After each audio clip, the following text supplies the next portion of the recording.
Charlie DeMar rejoins us with more. Charlie, what do you have? And Rob, I'm with Jennifer Eldridge. You can see she doesn't have a coat on. She's cold. She left everything behind in the hospital. Jennifer, walk me through what you saw, what you heard. We didn't hear anything. We didn't see anything. We could only hear the commotion. Helping a patient at the window, the patient turned and said, "Was that gunfire?" And I'm like, "I don't think so." And as soon as we said that, you heard more gunshots. And they seemed to be outside of the pharmacy, outside of the building. And then next thing you know, the next round we heard, you looked up, the patient started to run, he was inside. Basically, we had protocol, we closed our shutters, and we called active shooter. And from that point on, all you heard was basically commotion. You can hear the shooter, I assume, having a argument or going back and forth with someone. And that went on for a very long time. You also heard more gunshots as he was inside. But like I said, we can't see anything. We could only hear.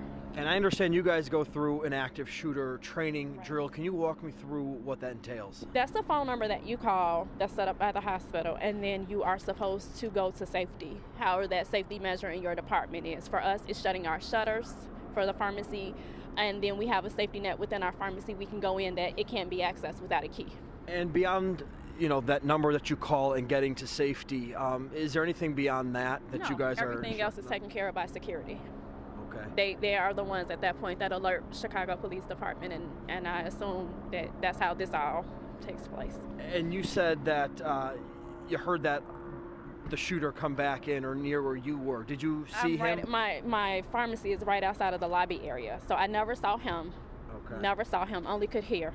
And you heard those shots? Could hear the shots, and then you could hear him once he was inside. He wasn't too far from the pharmacy. At one point, we did think that he was actually trying to enter because somebody was trying to get our door ajar, and you could hear him. So at that point, my boss decided to close his door, and we barricaded ourselves inside of there. Did he say anything? We could not make out the yelling and the commotion. We couldn't make it out. We're behind at that point 2 closed doors. And was someone grabbing on the handle, banging on the door? Right, someone was grabbing on the handle, trying to, you could just hear it shaking from the outside. We barricaded ourselves inside of another area of the pharmacy. That's why we could not hear. So eventually, after the commotion died down, eventually we got a bang on the door from the police, and they were, escorted us out. How relieved were you to see the officers? Oh my goodness, it was a sigh of relief. It was. You're sad, you don't know what's going on the outside. We knew we had patients waiting in the lobby, and they were waiting to be waiting on prescriptions and waiting to be seen by the doctor. And you just hope everybody made it out okay, like you did, Have you heard from any of your colleagues from inside the hospital? No, we've been here. We've been here in my boss's car for the last hours. Can't get back in, so just gonna go home, and tomorrow we'll be back. How many gunshots? Well, thank you so much for sharing that, Jennifer. I'm glad you're okay. Thank you. There you heard another account of survival from inside the hospital. She was a pharmacy tech in the hospital. Again, ran out of the hospital without her coat, any of her belongings.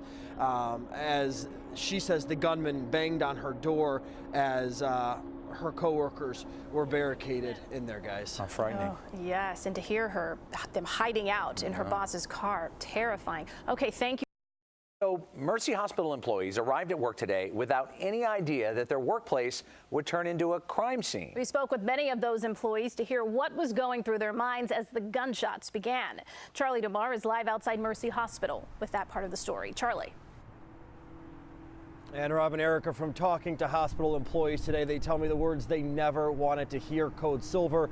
That is the code here at the hospital for an active shooter drill. But they were ready. They were ready for this shooting. And despite the chaos and the fear for their own safety and their own lives, it was the patients who came first. Could hear the shots, and then you could hear him once he was inside. He wasn't too far from the pharmacy. We were just on the floor, very quiet, put the Xerox machine up against the door. Then it got closer. Once it got closer, we went in. Technician and I just shut the shutters. They all have different roles and work in separate parts of Mercy Hospital, but now all share a similar story of survival. Someone banging on the door. We were hiding in the office. Joan Fortune barricaded herself in the pharmacy behind 2 doors. Coworker Jennifer Eldridge by her side. Before police arrived, it was the shooter, they say, who first came knocking at their door. At one point, we did think that he was actually trying to enter because somebody was trying to get our door ajar, and you could hear him. Hospital staff recently went through active shooter training before getting themselves to safety. These caretakers quickly turned into protectors and lifelines for their patients in need. I took the patients to safety. That's the best thing to do. I couldn't leave them because they were, disabled. It was just tough.